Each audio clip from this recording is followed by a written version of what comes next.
Films like Jungle Fever, Malcolm X, Black Klansman, and so many more have made an indelible mark on American culture thanks to Academy Award-winning director, screenwriter, author, and art collector Spike Lee. And he will be here visiting Charleston next month to talk about the latter. Well, let's welcome Chase Quinn and Becca Heister, co-directors of education and programs at the Gibbes Museum of Art. Great to have you both with us again. Hey, thank you so much for having us. Spike Lee? Yeah, Spike Lee. To Charleston? I know. Tell me more. Well, we're thrilled that he's coming. This is a part of our Distinguished Lecture Series. I believe he's maybe our 13th speaker. That sounds right. And we were really excited, with each talk to try something different. Yeah. And so exploring kind of the relationship between the visual arts and film is really important to us. Certainly. And Spike just closed his exhibition at the Brooklyn Museum, so we're really looking forward to exploring the influence of the arts on him, but also who he is as an art collector. Yeah, indeed. I think it certainly doesn't surprise me that he is an art collector. There's so much art that is incorporated in his films, whether you realize it or you don't. But I don't think anyone outside the art world would necessarily realize that he is such a serious collector. How diverse is his collection? Yeah, so we know that his collection has a lot of photography. He's really interested in photography. Understandably. Yeah, ranging all the way from the 1940s to contemporary works. And it does seem that a lot of what he is collecting recently is more contemporary works, but some pretty heavy hitters in terms of names of artists and pieces. And then plus all the ephemera that goes along with film and basketball. Yeah, part of his collection as well. That is true. That is true. Can't forget that. I think I read something too that part of his collection, he's got World War II posters and things like that. Yeah, like so very diverse. Very diverse. Very interesting. So how did you get such a coup? I mean, you worked your charm. Yeah, of course. Right. So okay.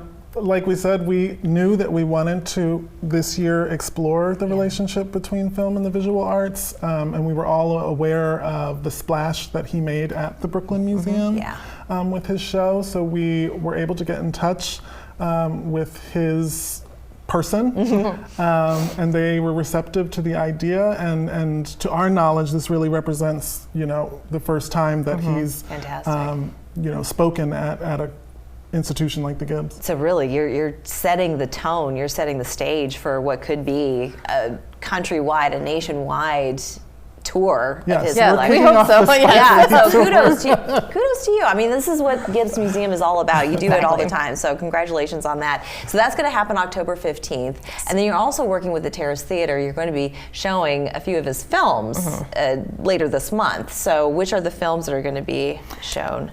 So it starts with Do the Right Thing, Malcolm X, and then Black Klansman. Okay, so iconic films in our pop culture and our American culture.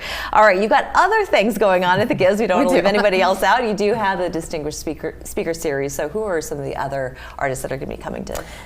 So actually starting on September 9th, we have our next roster of visiting artists that we're welcoming to the Gibbes. And so they're going to be moving into the studios on the first floor for 6 weeks. And it's free to visit these artists. It's a wonderful opportunity to meet living artists, talk about their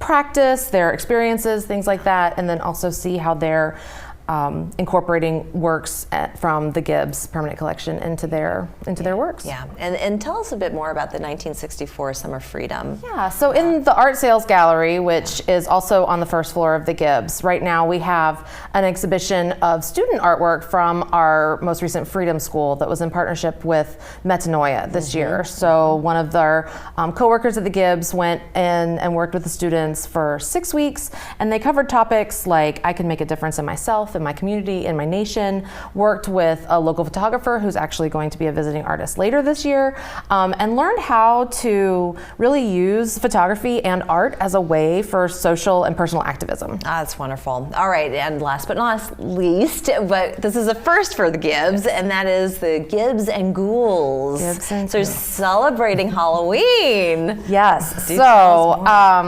starting this year, we're now open late on Wednesdays from 5 to 8 p.m. and it's free for everyone as part of an Art Bridges program.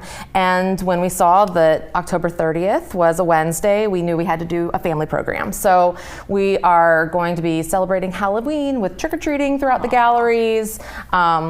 Maybe some art making, some Halloween themed art making. Sure. Costumes are totally welcome, encouraged, and it's just going to be a really fun way to get out and have a nice, safe Halloween experience, but the day before. That's so you're great. not missing out on any of the real trick-or-treating. Fantastic, fantastic. And Chase, do we have tickets left for the Spike Lee lecture series? We do have a few tickets left. You do? But not very many. Okay. So if you're interested, I would get on the Charleston Music Hall's website ASAP. Yes. And he's going to be presenting at the music hall? Yes. He'll be Okay, at the so Charleston it's Music Hall a little this bit year. larger venue, but tickets go fast. Very fast. I have no yeah. doubt. Make sure you go out and get your tickets.